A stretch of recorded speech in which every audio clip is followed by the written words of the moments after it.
নমস্কার দর্শক বন্ধু, আমি আবারও চলে এসেছি তোমাদের সঙ্গে আরো একটা গুরুত্বপূর্ণ ভিডিও নিয়ে। পরপর পুজো তো চলতেই থাকছে, 12 মাসে 13 পার্বণ, তার থেকেও আরো পার্বণ বেশি যদি গোনা হয়। যাই হোক, এই কৃষ্ণপক্ষে বড় ঠাকুরের বাড়ির পুজো করতে পারলে খুবই শুভ, অত্যন্ত শুভ ফল দেয়। বাবা গ্রহরা যেহেতু নিজে কালো, সেহেতু কৃষ্ণপক্ষে ওনার পুজো করাটা খুবই গুরুত্বপূর্ণ এবং এটাই উচিত।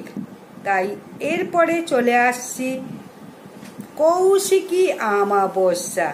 আগামী সোমবার 2রা সেপ্টেম্বর কৌশিকী অমাবস্যার দিন একটি ফল মাটিতে পুঁতে দাও। দেখো, গুপ্ত শত্রু বিনাশ হবে, বাস্তুদোষ দূর হবে এবং মা কালী সবসময় অশুভ শক্তির বিনাশ করে থাকে। তাই মা কালীর আশীর্বাদে শত্রু মুক্ত হয়ে সুখ, সম্প্রীতি, সমৃদ্ধি সমস্ত কিছু পেতে পারবে। তাই এই যে কৌশিকী অমাবস্যা, মা কালী এই দিনকে পূজা করতে হয়। কৌশিকী অমাবস্যা বছরে 12টি অমাবস্যার মধ্যে কৌশিকী অমাবস্যা একেবারেই আলাদা এবং ভীষণ গুরুত্ব।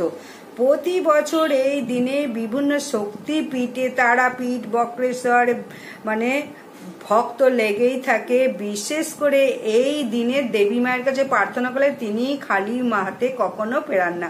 কথিত আছে মহামায়া কৌশিকী রূপ ধারণ করেছিলেন এবং 2 অধম্য রাক্ষস শুম্ভ এবং নিশুম্ভকে হত্যা করেছিলেন এই কৌশিকী অমাবস্যার দিন। তাই বিশেষ দূর দূরান্ত থেকে অসংখ্য মানুষ আসে এই মাতৃদেবীর আরাধনা করতে। এই অমাবস্যার দিনে অবশ্যই মা কালীর পূজা অর্চনা উপবাস করতে হয়। তার পাশাপাশি নিজেদের গুপ্ত শত্রু এবং বাস্তু দোষ কাটানোর জন্য এই উপায়টা করো। দেখো, সারা বছর সুখে শান্তিতে থাকবে এবং কেউ কুদৃষ্টিও বাড়িতে দিতে পারবে না, গুপ্ত শত্রুর ইচ্ছাও কিন্তু পূর্ণ হবে না। তাই প্রত্যেককে বলবো এই ভিডিওটা একেবারে শেষ পর্যন্ত দেখো, দেখলে কিন্তু খুবই ভালো লাগবে, সমৃদ্ধ হবে। এবং যদি ভালো লাগে বা সমৃদ্ধ হও, একটি লাইকও করবে। জয় মা তারার জয়। এবং অবশ্যই বেশি বেশি করে শেয়ার করো নিকট আত্মীয় স্বজন বন্ধু বান্ধবদের সঙ্গে। এই ভিডিওটা দেখে নাও কি করে কি করবে কৌশিকী অমাবস্যা। বাংলার 16ই ভাদ্র 1431, ইংরাজি 2রা সেপ্টেম্বর 2024 সোমবার দিন কৌশিকী অমাবস্যা পড়েছে। অমাবস্যার তিথি শেষ হচ্ছে রোববার শেষ রাত্রি 5টা বেজে 7 মিনিট থেকে মঙ্গলবার সকাল 6টা বেজে 21 মিনিট পর্যন্ত। এই রকম সকাল থেকে সারা দিন থাকবে, সারা রাত থাকবে এই কৌশিকী অমাবস্যা। এই অমাবস্যাটা অত্যন্ত গুরুত্বপূর্ণ, খুব ভালো দিনে শুভ সময়ে পড়েছে। তাই অনেকের বাড়িতে তো দেখতে পাচ্ছ যে স্বামী স্ত্রীর মধ্যে কলহ, তারপরে মা বাবার মধ্যে কলহ, বাচ্চাদের পড়াশোনা ঠিক মতো হচ্ছে না, বাধা পড়ছে কোনো শুভ কাজে। তাই প্রচুর পরিশ্রম করছো কিন্তু কোথাও গিয়ে উন্নতি হচ্ছে না, আশানুরূপ ফলও পাচ্ছ না। ঝগড়া, কলহ, বিবাদ এইসবের জন্য ভীষণভাবে মনে মনে প্রত্যেকে কষ্ট পাচ্ছ। বাড়িতে কেউ এই ব্যাপারে সুখে নেই, বিশেষ করে ডিপ্রেশন, অশান্তি, নানা রকম খারাপ চিন্তা ভাবনা এই বাড়ির পরিবেশের ওপর আসে। নেগেটিভ শক্তি যদি বাড়িতে বেশি পরিমাণে বেড়ে যায় তাহলে সেই ব্যক্তির বা সেই বাড়ি কখনো ভালো হতে পারে না। বাড়িতে রোগ জ্বালা যন্ত্রণা সবসময় লেগেই থাকবে, পরিশ্রম অতিরিক্ত করার ফলেও। অর্থ জলের মতো হু করে চলে যাবে, আসছে অর্থ কিন্তু ধরে রাখতে পারছো না। তাই অবশ্যই অমাবস্যার দিন এই সঠিক টোটকাটি ঠিক মতো মেনে করো, তাহলে কোনো নেগেটিভ এনার্জি বাড়িতে প্রবেশ করতে পারবে না এবং বাস্তু দোষও দূরে চলে যাবে। এই কৌশিকী অমাবস্যা তিথিতেই নেগেটিভ এনার্জি দূর করতে পারো। অত্যন্ত সাধনার দিন এই কৌশিকী অমাবস্যায়। তান্ত্রিকরা তো ভীষণভাবে এই দিনকে নানান রকম টোটকা কবচ তাবিজ দিয়ে থাকে। এই কৌশিকী অমাবস্যা সারা রাত পেয়েছে এবারে অমাবস্যাটা। তবে আবারও বলবো, অনেকে খারাপ করে তান্ত্রিকরা, অনেকের ভালো করে। কখনো খারাপ কারুর করো না, তাহলে যেভাবেই হোক নিজের সেই খারাপটা আবার হবে। তাই খারাপ করতে যেও না, যতটুকু পারো নিজের ভালোই করো। আমি যেটা বলবো সম্পূর্ণ ভালো কাজ এবং ভালো হবে। খুব গোপনে এই কাজটা করতে হবে। যেটা বলবো, গোপন শত্রু তো প্রত্যেকেরই থাকে, কিন্তু কোনোটা জানতে পারি, কোনোটা জানতে পারি না। পিছনে আমাদের খারাপ চায়, মুখে মধু বুকে বিষ, এরকম মানুষ আশেপাশে অনেক লোক আছে, আমরা চিনতে পারি না। কিন্তু সুখ শান্তি তার জন্য আসে না। অকারণে কলহ করছি, ঝগড়া করছি, কর্মজীবনে উন্নতি আসছে না, বাচ্চাদের কোনো পড়াশোনা ঠিক মতো হচ্ছে না, রোগ জ্বালা দূর হচ্ছে না, একটার পর একটা অশান্তি লেগে আছে। একটা ওভারকাম করছি অশান্তি, আবার একটা লাগছে। তাই এইরকম মানুষদের এই টোটকাটি করো। এইরকম মানুষ কেন, প্রত্যেক মানুষেরই এইরকম আজকাল হচ্ছে। তাই এই জিনিসটা করলে অগ্রগতি আসবেই এবং পজিটিভ এনার্জি বাড়িতে ঢুকবে। কৌশিকী অমাবস্যার দিন এই উপায়টি করো, দেখো কি কি লাগবে।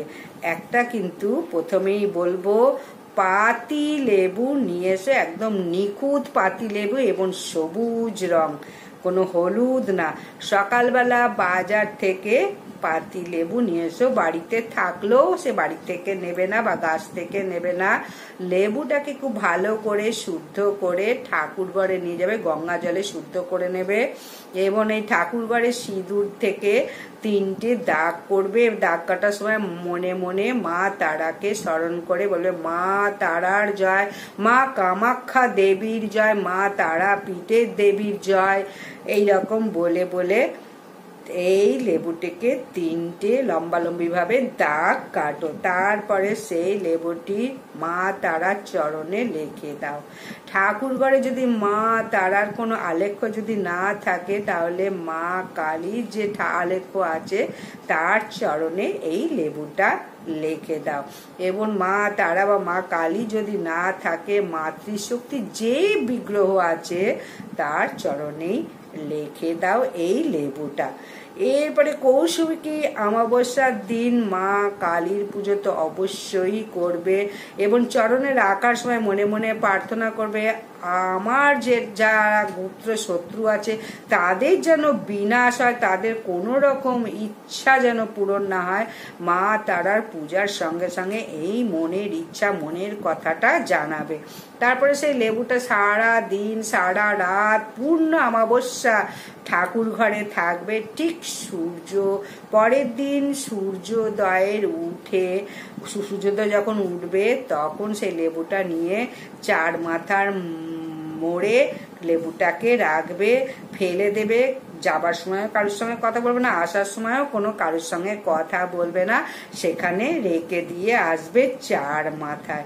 এটা গোপনে করতে হবে, কেউ জিজ্ঞাসা করলেও কোনো কথা বলবে না। এটা ভোরবেলা করলেই খুব ভালো হয়, কারণ ভোরবেলা কারুর নজরে পড়বে না, অগোচরে করতে হবে এই জিনিসটা। যদি কোনো গোপন শত্রু থেকে থাকে বা খারাপ কেউ চাইছে, তাহলে তার ইচ্ছা পূরণ হবে না, তার কিন্তু আর কোনো মনোবাঞ্ছা পূরণ হবে না, আর কোনো রকম বাধাও তোমার বাড়িতে থাকবে না। তার কোনো টোটকাই কাজ করুন, কারণ স্বয়ং মা তারার সমস্ত শক্তি তোমার উপরে থাকছে।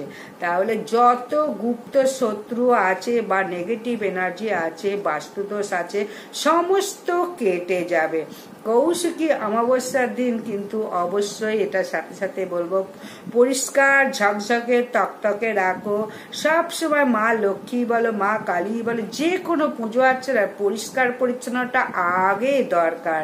যে মুখ্য দরজা সব সময় প্রথমে ঘর ঝাঁট দিয়ে মুখ্য দরজা ভালো করে ধুয়ে দাও। আর মুখ্য দরজায় সন্ধেবেলা তিলের তেলের প্রদীপটা কিন্তু অবশ্যই জ্বালিয়ে মুখ্য দরজার সামনে রেখে দাও। আর ওই দিনকে নিরামিষ আহার অবশ্যই গ্রহণ করতে হবে টোটকাটি করার জন্যে। আর যদি সম্ভব হয় উপোস করতেও পারো। আর যদি কাছাকাছি কোনো মন্দির থাকলে মায়ের কাছে একটু লাল জবা ফল টল নিয়ে পুজো দিয়ে এসেও কৌশিকী অমাবস্যার দিন এরপরে উপায়টা করো, এতে কিন্তু গুপ্ত শত্রুর নাশ হবে। এবার বলবো বাস্তু দোষের প্রতিকার কিভাবে করবে কৌশিকী অমাবস্যার দিন। এর জন্য বাজার থেকে নিয়ে আসবে একটা শুকনো নারকেল নিয়ে আসতে হবে। শুকনো নারকেল মানে ওর মধ্যে জল থাকে না, যদি ওটা পাওয়া যায় ভালো, না হলে একটা জল ভর্তি নারকেল নিয়ে এসো। এবং নারকেলের যেটা চোখ আছে সেটা সামান্য ফুটো করে জলটা পুরো বার করতে হবে। নারকেলের যে চোখ আছে সেই জলটা বার করে পরের দিনকে এটা চিনি দিয়ে পরিপূর্ণ করতে হবে এবং ঠাকুর ঘরে রেখে দেবে। ঠাকুর ঘরে যে মায়ের আলেখ্য আছে সেখানে চরণে রেখে দাও এবং সেই নারকেলটি কৌশিকী অমাবস্যা সারা দিন থাকবে। সন্ধেবেলা সেই নারকেলটা সেখান থেকে নিয়ে নাও। তারপরে যে কটা ঘর আছে সব কটা ঘরের মধ্যে নারকেলটাকে চারিদিকে ঘুরিয়ে রাখো, ঘুরিয়ে ঠিক সূর্যাস্তের পর এই নারকেলটাকে নিয়ে কোনো নির্জন স্থানে মাটির মধ্যে পুঁতে দাও। সেটা তুমি চৌমাথা না হলেও চলবে। আর যখনই কাজটা করবে কিন্তু অগোচরে করতে হবে। তাহলে এই কাজটা যদি সঠিক নিয়মে করতে পারো তাহলে বাস্তুদোষ চলে যাবে, জীবনে উন্নতি যেটা বাধা প্রাপ্ত হচ্ছে সেই বাধা কেটে যাবে এবং সারা বছর রোগ জ্বালা অসুস্থতায় যারা ভুগছে, প্রচুর অর্থ যাদের ব্যয় হচ্ছে, সমস্ত নেগেটিভ এনার্জি এই রকম ভাবে দূরীভূত হবে। তবে উপায়টা মনে মনে ভাববে যে খুবই সহজ, কিন্তু উপায়টা করার জন্য ইচ্ছার দরকার এবং উপায়টা করতে গেলে সঠিকভাবে করতে হবে। আর নারকেলটা পুঁতবে যখন যে ছিদ্র বা ফুটোটা করেছো ওটা সবসময় ওপরে রাখবে।